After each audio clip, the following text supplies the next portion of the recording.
추석 명절입니다. 명절 기간 동안 주님의 은혜가 충만하기를 바랍니다. 평안이 가득한 시간 되기를 간절히 축복합니다. 하나님의 사랑으로 가족 간에 주님의 사랑이 꽃피는 기간이 되기를 축복합니다. 주님이 우리의 삶 속에 은혜를 베풀어 주십니다.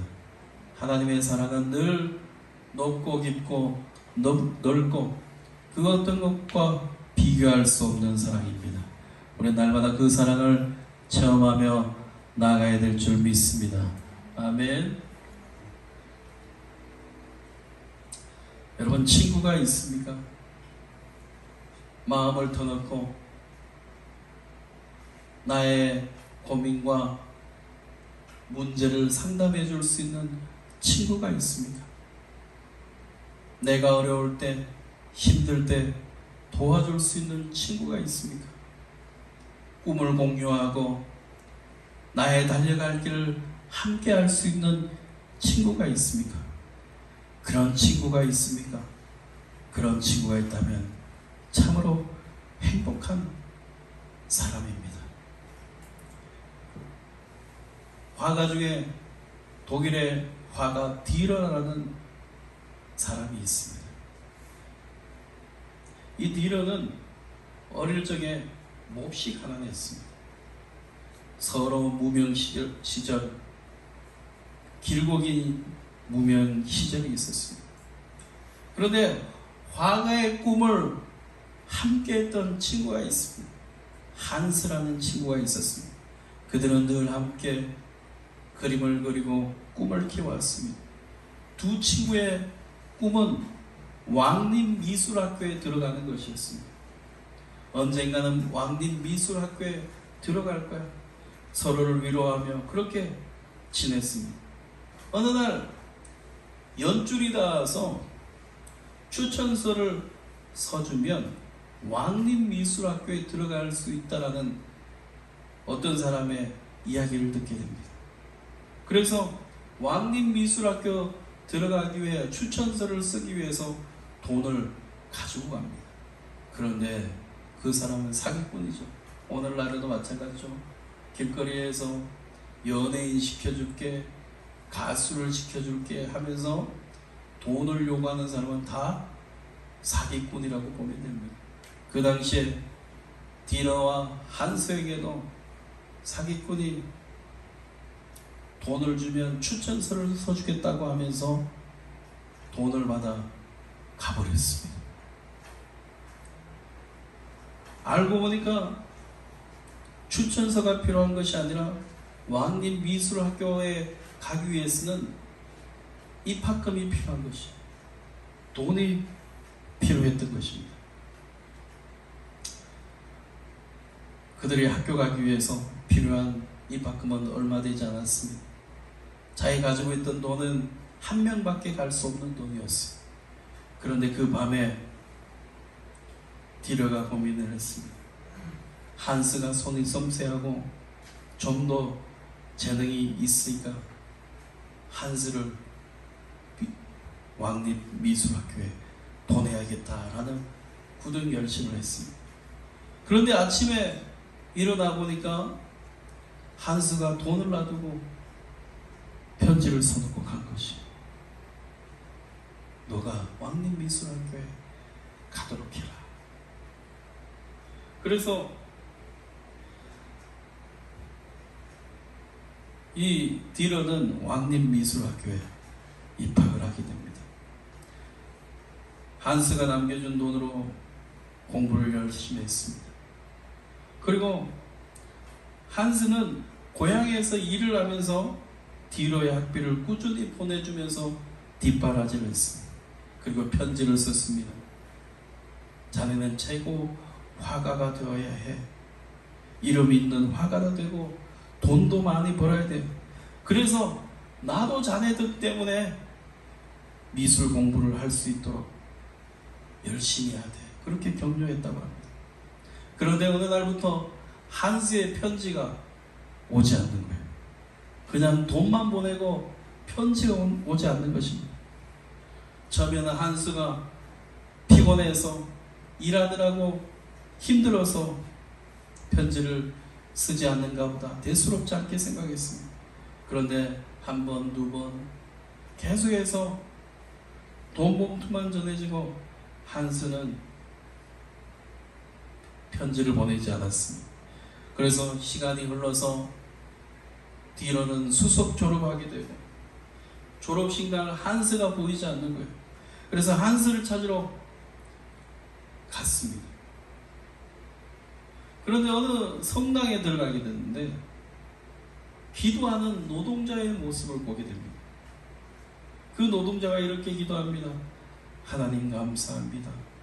제 손이 이렇게 뒤틀리고 굳어져서 더 이상 그림을 못 그리게 되었지만 친구 디러가 유명한 화가가 되게 해주셔서 감사합니다. 정말 감사합니다. 정말 감사합니다. 이렇게 기도하고 있었습니다. 뒤에서 조용히 이것을 지켜보고 있던 디러는 말없이 뜨거운 눈물을 흘리면서 한스, 자네의 손이 오늘 나를 잊게 했네. 세계의 제일 아름다운 작품이 바로 내 눈앞에 있네. 그건 자네의 뒤틀어진 기도하는 손이네 하면서 자신의 그림 도구를 가지고 그 자리에서 복받쳐오는 그 감정으로 그린 것이 바로 디러의 기도하는 손이라는 것이. 한스를 향한 미안한 마음과 속지 않은 마음을 담아 그림을 그렸던 기도하는 손, 그 유명한 디러의 기도하는 손이라는 작품입니다. 여러분, 나와 함께 기도하고 도움을 주고 꿈을 품고 힘이 되는 친구가 있습니까? 격려해주는 친구가 있습니까? 그런 친구가 있는 사람은 복이 있는 사람이에요. 저도 어릴 적에 신학대학을 갈 때 친구의 도움을 받았습니다. 저는 신학대학을 갈 생각이 없었습니다. 조금도 목사에 대한 생각을 가지고 있지 않았습니다. 그런데 친구를 통해서 사명을 발견하고 친구가 신학대학도 소개해주고 원서도 사주고 그리고 신학대학 원서 쓰러 갈 때 함께 대학에 가서 그 기숙사 방에서 잠을 자면서 기도했던 기억이 납니다. 그 친구 때문에 제가 목사가 되었다라고 할 수가 있는 것이죠. 나와 기도하고 도움을 주었던 그 친구를 지금도 잊지 못하고 늘 감사하게 생각하고 있습니다.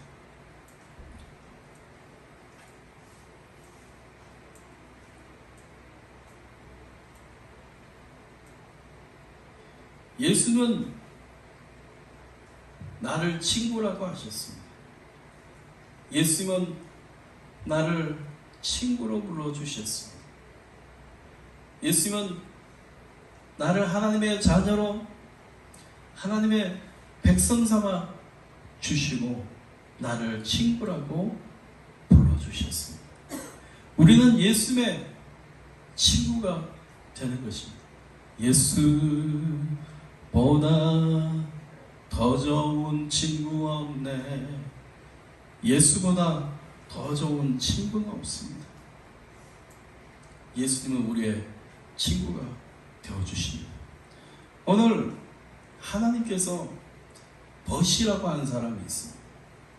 하나님께서 나의 벗이라고 하는 사람이 있습니다. 아브라함이 바로 하나님의 친구였습니다. 하나님이 나의 벗이라고 하셨습니다.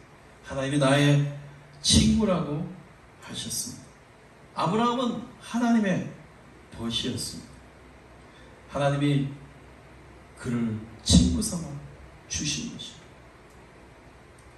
아브라함의 인생은 어떻게 보면 믿음의 길을 실패하고 때로 의심하고 다른 길로 갔던 하나님 앞에 온전치 못하는 삶을 살았습니다. 그럼에도 불구하고 하나님께서 그를 벗이라고 하셨습니다. 친구라고 하셨습니다. 하나님이 은혜를 베풀어 주신 것입니다. 하나님이 은혜를 베풀어 주셨습니다. 하나님이 친구 삼아 주시는 것은 내가 잘나서, 내가 능력이 있어서, 내가 어떤 것들이 많이 있어서 하나님이 친구 삼아 주시는 것이 아니라 은혜였다는 것을 알 수 있습니다. 세상은 조건을 따집니다. 세상은 친구가 되려면 잘생기고 멋지고 운동도 잘하고 게임도 잘하고 사람들에게 멋져 보이고 인정받는 그런 사람이 친구가 많은 것입니다. 그런데 하나님의 친구는 은혜로 맺어지는 친구입니다. 우리는 하나님의 은혜로 주님의 벗이 될 수 있습니다. 오직 은혜입니다. 십자가 은혜입니다. 나를 위한 십자가 사랑, 나를 위한 주님의 은혜입니다. 은혜가 아니면 우리는 주님의 친구가 될 수가 없다라는 것을 꼭 기억해야 됩니다. 우리는 주님의 친구입니다. 예수님은 나의 친구가 되어주심을 잊지 마시기 바랍니다. 아멘. 우리는 이 거미같이 부지런히 일하는 거미처럼 하나님께서 우리를 지켜보지 않는 것이에요. 우리 거미가 있으면 거미가 있네 하면서 지켜보죠. 멀리서 저 거미가 떨어지면 연민을 느낍니다. 네? 오늘 제가 거미 한 마리가 툭 해가지고 저 죽이려고 하니까 아침부터 거미를 내가 왜 죽이냐 그러면서 우리 권사님이 거미 죽이는 걸 싫어하는 거예요. 연민을 느끼는 거예요.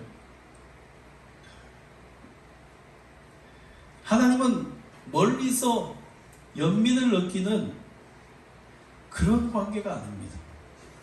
우리를 그저 거미 보듯이 쳐다보고 벌레 보듯이 보고 연민하는 그런 관계가 아니라는 거예요. 하나님은 언약의 관계, 우리를 하나님의 친구로 부르시고 하나님의 벗으로 부르셔서 우리와 함께하기를 원하십니다. 하나님은 우리의 친구가 되어주십니다. 그런 관계가 형성된 것이에요. 이제부터 너희를 종이라 하지 아니하리니 종은 주인이 하는 것을 알지 못함이라. 너희를 친구라 하였노니 내가 내 아버지께 들은 것을 다 너희에게 알게 하였습니다. 너희를 친구라 하였노라. 주님은 우리를 뭐라고 부르셨다고요? 친구로 부르셨다는 것을 우리는 잊지 말아야 됩니다. 오늘 본문에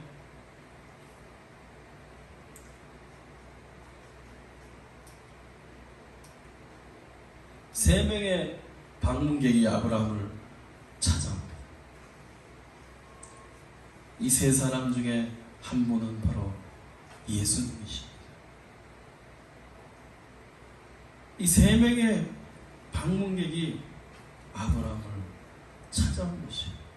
그러니 이 아브라함이 이 세 분 앞에 무릎을 꿇고 엎드리고 땅에 굽혀 절을 합니다. 그리고 내가 주께 은혜를 입어 싸우면 원하건대 종을 떠나 지나가지 마시옵고 물을 조금 가져오게 하사 당신들의 발을 씻기시고 나무 아래에서 씻어서 내가 떡을 조금 가져오리니 당신들의 마음을 상쾌하게 하신 후에 지나가소서. 당신들이 종에게 오셨음이니이다. 그들이 이르되 내 말대로 그리하라. 풍족하게 아브라함은 이 세 명의 방문객에게 대접을 합니다. 이 세 명이 세상 사람들과 다른 거예요. 이 세 명의 방문객이 뭔가 특별한 하나님의 사람이라는 것을 알게 됐다는 거예요. 그래서 아브라함이 급히 사라에게 가서 고운 가루를 가지고 반죽해서 떡을 만들려고 합니다. 그리고 좋은 송아지를 잡아서 하인에게 요리를 하라고 합니다. 아브라함이 요리를 해서 이제 대접을 합니다. 대접을 하고 이야기를 합니다. 뭐라고 얘기합니까?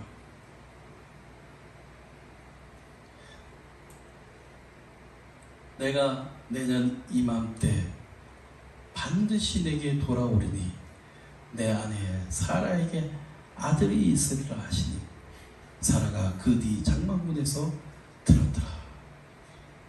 내가 내년 이맘때 반드시 돌아올 것인데 아기를 가질 거라는 거예요. 그러니까 사라는 마음이 어땠겠어요?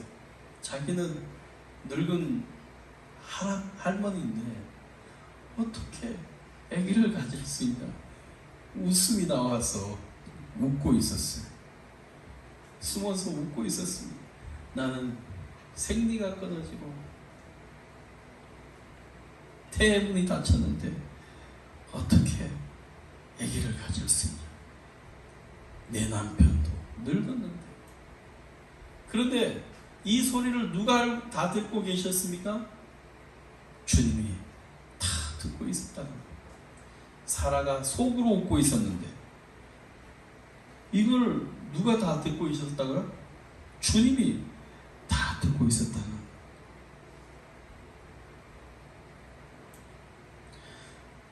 주님이 다 알고 계셨다는 거예요.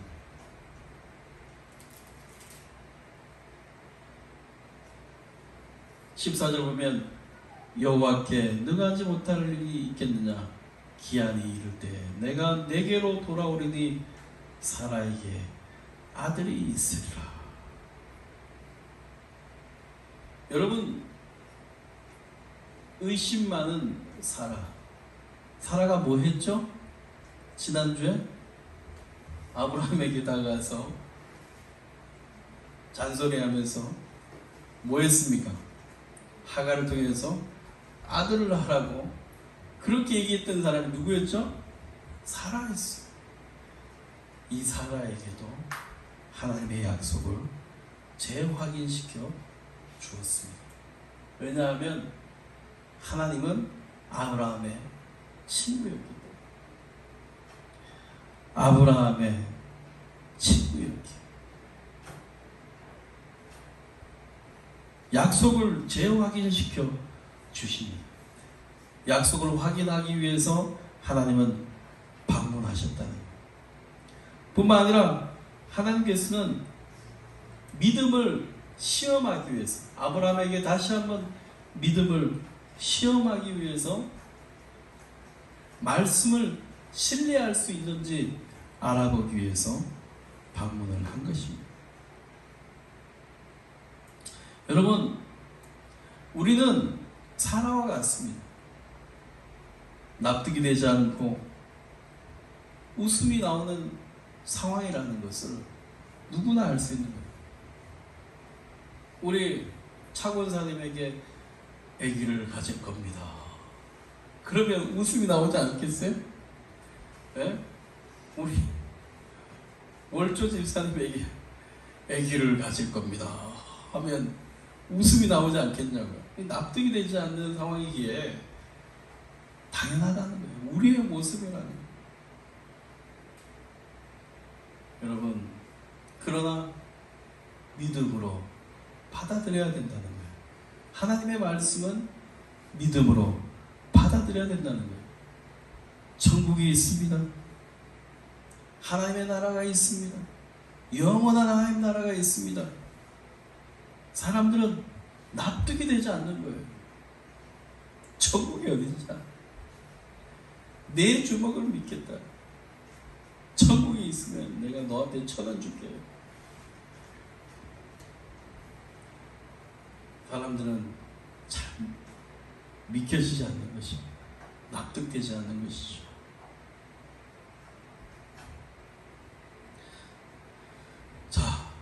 사라와 같이 납득하지 않고 웃음이 나오는 이런 상황에서 주님은 어떻게 하십니까? 관용을 베풀어 주십니다. 은혜를 베풀어 주신다는 거예요. 사라에게도 은혜를 베풀어 주셨습니다. 우리는 하나님의 은혜로 약속도 재확인되는 거예요.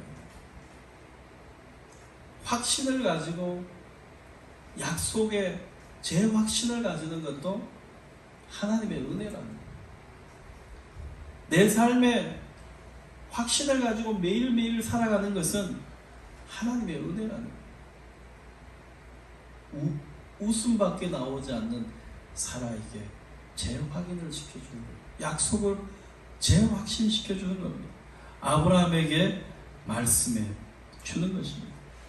하나님은 우리의 의심과 두려움과 나의 삶의 모든 꿈을 다 알고 계십니다. 주님은 다 알고 계시다는 거예요. 주님은 말씀하십니다. 아브라함에게 말씀하시는 거예요. 그리고 아브라함에게 뭘 가르칩니까? 소돔의 멸망에 대해서 말씀하십니다. 하나님의 계획에 대해서 말씀하십니다. 구원에 대해서 말씀하십니다. 하나님은 아브라함을 선지자라고 말씀하셨습니다. 구원의 은혜, 심판의 말씀을 아브라함에게 말씀하셨습니다. 그러면 우리 믿는 자도 뭐가 됩니까? 구원의 은혜와 심판의 말씀을 우리에게 주시는 거예요. 우리는 뭐가 됩니까? 하나님의 선지자가 되는 거예요. 그래서 하나님의 선지자는 뭘 해야 됩니까? 주의 도를 지키고 가르쳐야 됩니다. 주의 도를 지키고 가르치는 일을 해야 됩니다. 특별히 누구에게 가르쳐야 됩니까? 지금 아브라함에게 있는 가족들에게 주의 도와 말씀을 가르쳐야 돼요. 하나님의 꿈을 가르쳐야 돼요. 하나님의 약속을 재확신시켜 줘야 되는 거예요. 하나님의 약속의 말씀을 가르치고 지키고 행하게 해야 됩니다. 왜냐하면 아브라함의 약속의 자녀이기 때문입니다. 하나님의 가족이기 때문에요. 그래서 아브라함은 가족들이 말씀을 따르게 하는 책임과 의무가 있었습니다. 아브라함이 이삭이 야곱에게 하나님의 말씀을 따르게 하는 책임과 의무가 있었다는 거예요. 여러분, 영천 자천교회에 권원중 장로님이라는 분이 있습니다. 이분은 자천교회를 세우고 난 다음에 얼마 있지 못하고 갑작스럽게 돌아가시게 됩니다. 얼마 살지 못했어요. 교회를 위해서 헌신을 했지만 얼마 살지 못하고 돌아가셨습니다. 그런데 이분이 잘한 게 뭐냐 하면 철저하게 가족들에게 하나님의 말씀으로 믿음의 삶을 살게 했다는 거예요. 그래서 6대가 지나가는 지금까지 6대가 이제 흘러왔는데 그 6대 중에 믿음의 길을 저버리고 다른 길로 간 사람이 없다는 거예요. 다 믿음의 삶을 살고 온전한 신앙생활을 한다는 거예요. 그리고 8월 달이 되면 이 영천 자천교회 다 가족 6대가 모여가지고 신앙 수련회를 한다. 얼마나 멋집니까? 그죠? 네? 6대가 모이면 얼마나 모일까요?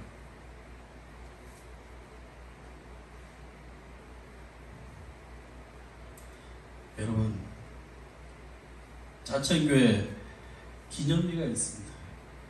하늘의 복음의 씨앗이 열매를 맺어 이곳에 믿음의 터가 세워지다. 하나님의 뜻을 받들어 그리스도의 일꾼된 고인의 숭고한 신앙 전신을 여기 아로 새겨 기념하노라. 이 권원중 장로의 기념비가 이 교회 앞에 있는 거예요. 얼마 살지 못했지만 이 권원중 장로를 통해서 교회가 세워지고 또 자녀들은 믿음의 복을 받았던 것입니다. 아브라함의 복은 자녀의 복이에요. 무슨 복이요? 자녀의 복, 믿음의 복이라는 거예요. 자녀들이 대대로 믿음의 삶을 사는 거예요.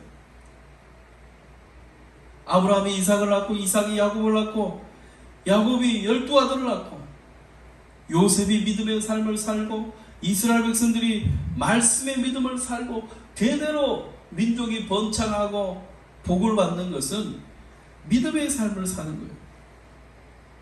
그런데 믿음의 삶은 자동적인 게 아니에요.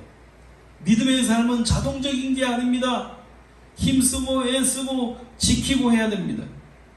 아브라함과 롯은 다른 길로 갔습니다. 말씀 보겠습니다. 한번 같이 읽어볼까요? 마땅히 행할 길을 아이에게 가르치라. 그리하면 늙어도 그것을 떠나지 아니하리라. 자, 아브라함은 책임을 다했습니다. 그런데 소돔이 멸망할 때 롯의 아내는 어땠습니까? 소금 기둥이 됐죠. 하나님의 말씀을 뒤돌아보고 의심하고 따라가지 못했습니다. 그리고 롯의 두 딸이 있습니다. 롯의 두 딸은 소돔의 제약의 문화를 그대로 가지고 와서 아버지와 동침을 해서 자녀를 낳게 됩니다. 그러니까 롯은 믿음이 있었지만 자녀에게 믿음의 삶을 살지 못하게 만들었다. 아브라함은 대대로 이스라엘 민족이라는 믿음의 백성들이 태어나게 되었지만 이 롯의 자녀들은 이방 민족으로 하나님의 백성의 삶을 살지 못하고 죄된 길로 갔다는 것을 기억해야 됩니다. 주님은 말씀하십니다. 이스라엘 백성들에게 신명기에 소돔의 교훈을 잊지 말아라. 소돔의 교훈을 잊지 말아라. 소돔은 불순종했다는 거예요. 불순종.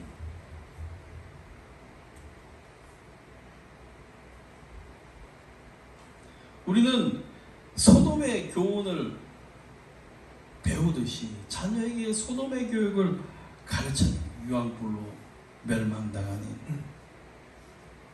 소돔과 고모라. 이 땅은 심판받고 진노하게 된다는 거예요. 그래서 우리는 뭘 위해서 기도해야 됩니까? 가족을 위해서 기도해야 됩니다. 구원을 위해서 기도합니다. 가족이 믿음 안에 삶을 살도록 기도해야 됩니다. 아브라함이 누구를 위해서 기도했습니까?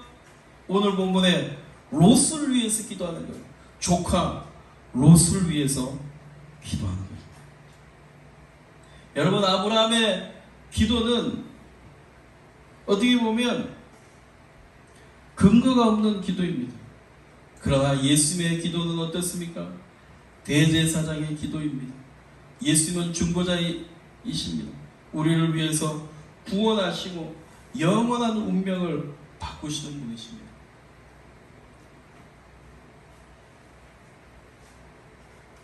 그래서 기도는 구원에 영향을 미칩니다. 기도는 뭐에 영향을 미친다고요? 구원에 영향을 미치는 거예요. 그래서 기도해야 되는 거예요. 기도의 영향력을 믿어야 되는 거예요.